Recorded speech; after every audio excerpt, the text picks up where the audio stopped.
प्रखर वक्ता हमारी केंद्रीय मंत्री बड़ी बहन स्मृति ईरानी का छिंदवाड़ा आगमन हुआ और जन आशीर्वाद यात्रा के माध्यम से हम सभी लोगों को दीदी ने यहाँ पर मार्गदर्शन दिया।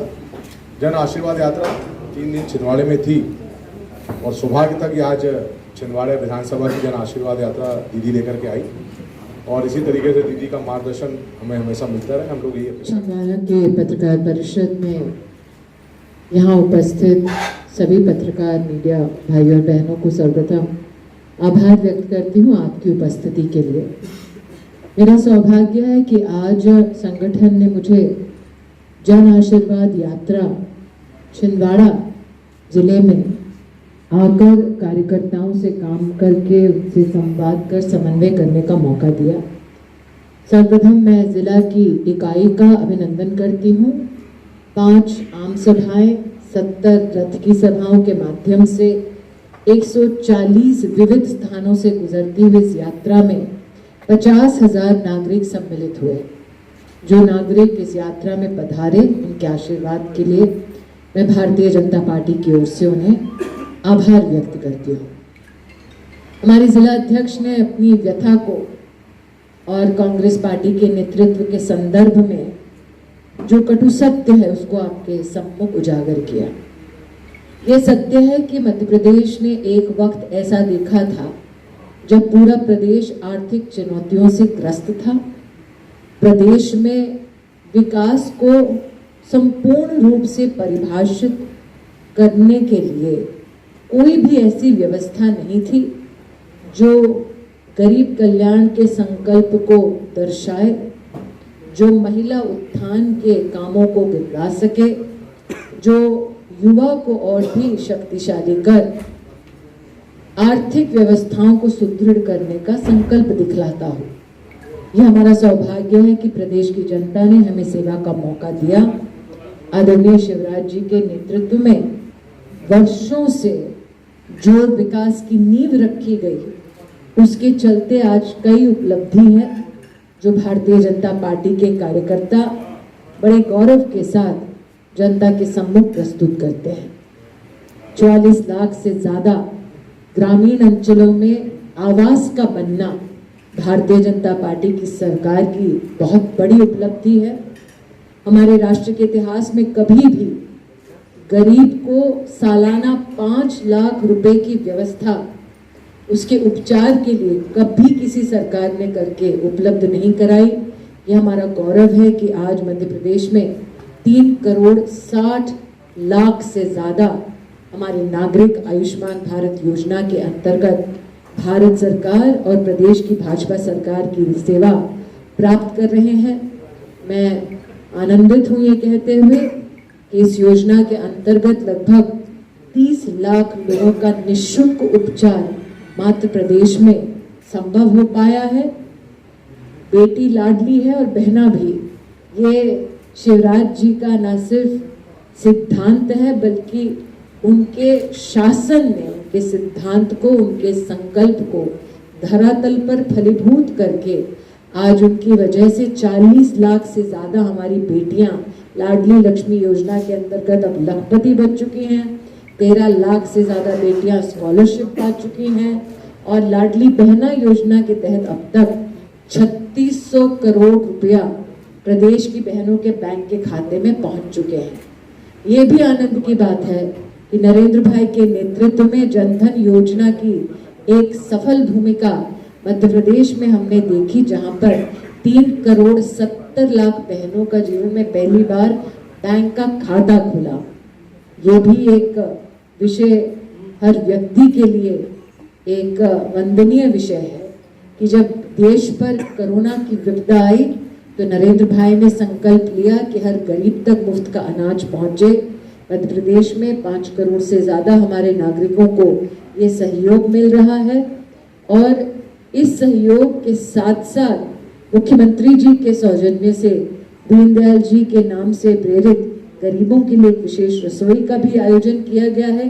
तो चाहे वो महिला सम्मान हो, युवा उत्थान हो, गरीब कल्याण हो, हम सबको इस बात का गौरव है कि अगर 5 वर्षों में आप देखें तो 1,20,00,000 से ज़्यादा नागरिकों को गरीबी से उभारने वाली पार्टी भारतीय जनता पार्टी की सरकार हमारे प्रदेश में स्थापित जनता के आशीर्वाद से हुई और उसी नागरिक को जन आशीर्वाद यात्रा के माध्यम से हम उनके आशीर्वाद के लिए आभार व्यक्त करते हैं और पुनः संकल्प लेते हैं कि पुनः भाजपा का कमल का फूल खिलने के साथ साथ विकास को एक नए स्वरूप में हम प्रदेश में प्रस्तुत करेंगे, ताकि नरेंद्र भाई का जो संकल्प है कि 2024 के बाद भारत विश्व की 3 बड़ी अर्थव्यवस्थाओं में से एक होगी, उसमें भी मध्य प्रदेश का स्वर्णिम योगदान होगा।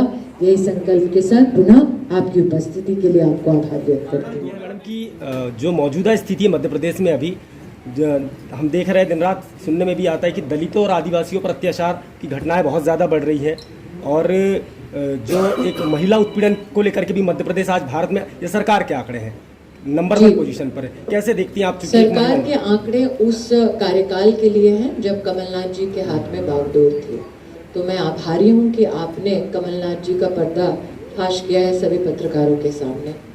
हाँ जी मैं Sarika Srivastava ma'am, news for India TV.com से, साथ में दूरदर्शन में स्ट्रिंगर के रूप में भी काम करती हूँ जी।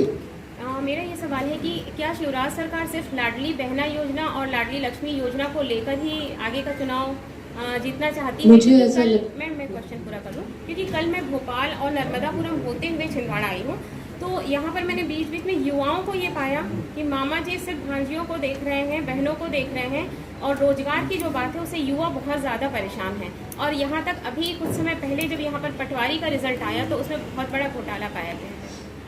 तो इस संबंध में क्या करेगी सरकार? 3 सवाल हैं आपके। दूरदर्शन के लिए भी काम करती हैं और एक प्राइवेट चैनल के लिए भी काम करती हैं।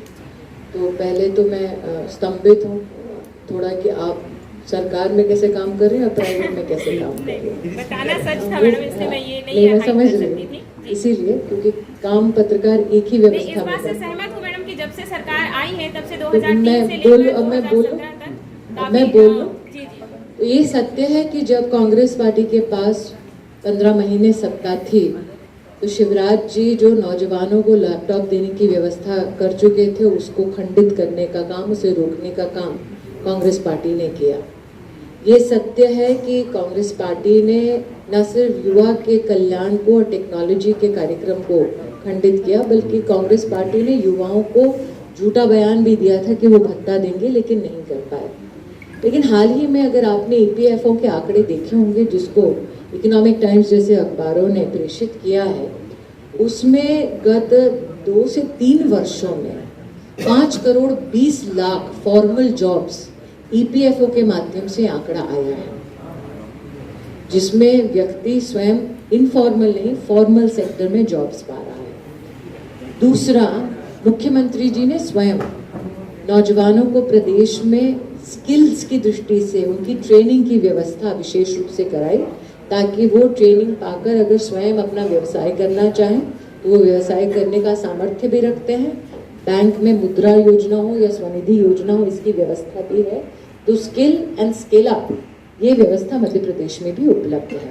लेकिन भारत सरकार का ये आंकड़ा 5,20,00,000 वाला आप EPFO में निश्चित रूप से देख सकते हैं।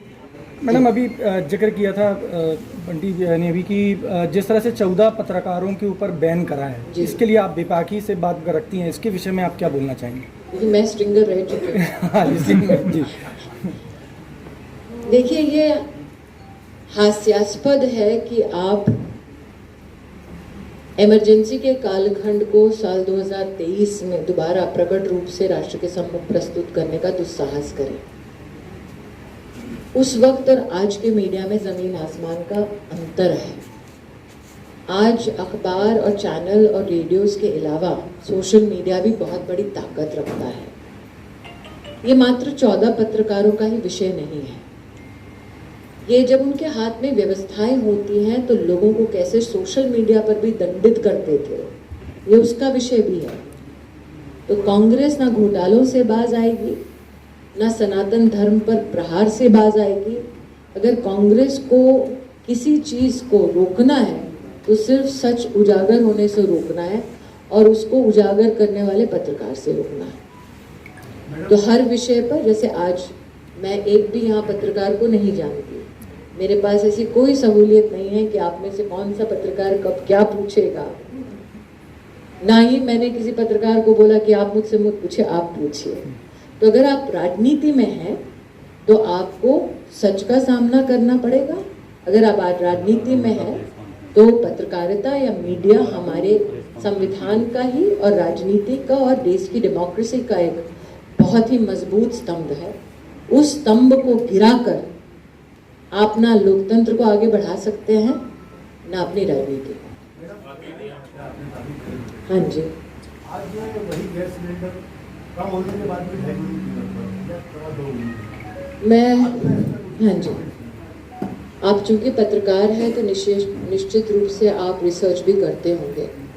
साल 2012 से लेकर साल 2014 तक 22 महीने महंगाई की दर आज की दर से ज़्यादा थी। 9 महीने ऐसे थे जब इन्फ्लेशन डबल डिजिट था। जनवरी में 2014 में चुनाव से ठीक पहले सिलेंडर का दाम 1240 रुपये था। हाँ, रिसर्च कर लीजिए, आपको मिल जाएगा। मैं आपको बोल रही हूँ, जो आंकड़े आप देख लीजिए। मैं दोबारा बोल रही हूँ, वो आंकड़ा कांग्रेस भले ही झूठ बोले, आप तो पत्रकार हैं, आप तो सच के साथी हैं। अब ये उस कार्यखंड की मैं बात कर रही हूँ जब कोई कोविड नहीं था, जब रूस और यूक्रेन के बीच में कोई द्वंद्व नहीं था। 14 के बाद 9 करोड़ गरीब महिलाओं को भारत सरकार की व्यवस्था से उज्ज्वला का वरदान मिला। मध्य प्रदेश में 82 लाख महिलाओं तक उज्ज्वला का सिलेंडर पहुंचा। उज्ज्वला 2 अगर आप देखें तो उसमें पाइप, स्टोव और सिलेंडर का सिक्योरिटी डिपॉजिट 3600 रुपया भारत सरकार वहन करती है। ये सारे आंकड़े मैं पहले बोल चुकी हूँ। दूसरा, आप चूंकि मेरा अनुरोध है थोड़ा सा रिसर्च करके अपने दर्शकों को बतलाएं। साल 2009-10 में मनमोहन सिंह जी ने 1 लाख करोड़ से ज़्यादा का ऑयल बॉन्ड इशू किया था और घोषणा की थी कि मैं आने वाली पुश्तों के लिए ये कर्जा बोझ के रूप में छोड़ता हुआ जा रहा हूँ। आपको सुनकर आश्चर्य होगा कि जो बोझ कांग्रेस पार्टी छोड़ कर गई इस देश पर, वो 2026 में लौटाते लौटाते मोदी सरकार 3 लाख करोड़ रुपया भरेगी। 9 करोड़ लोगों को उज्ज्वला की सौगात देना, हाल ही में जैसा कि आपने कहा सिलेंडर के दाम कम करना और कांग्रेस का बकाया 3 लाख करोड़ वापस करना, कोविड में 80 करोड़ लोगों को मुफ्त का अनाज देना, 200 करोड़ लोगों की जो अपनी वैक्सीन की डोजेज है उसको मुहैया कराना और टैक्स का 1 रुपया भी नहीं बढ़ाना। तो प्रश्न ये उठता है कि 2012 से 14 तक कांग्रेस की ऐसी क्या मजबूरी थी?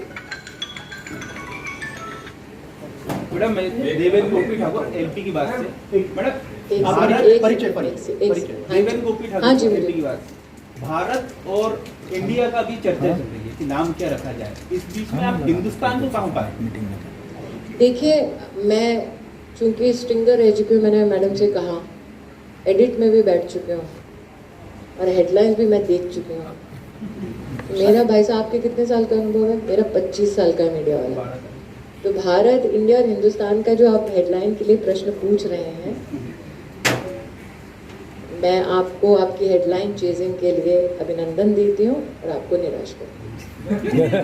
अभिनंदन के साथ आज पुनः जितने पत्रकार मित्र आए, सभी के सवालों का मैंने जवाब दिया। आपके धैर्य के लिए आभार और पुनः दीदी की तरफ से, मेरी तरफ से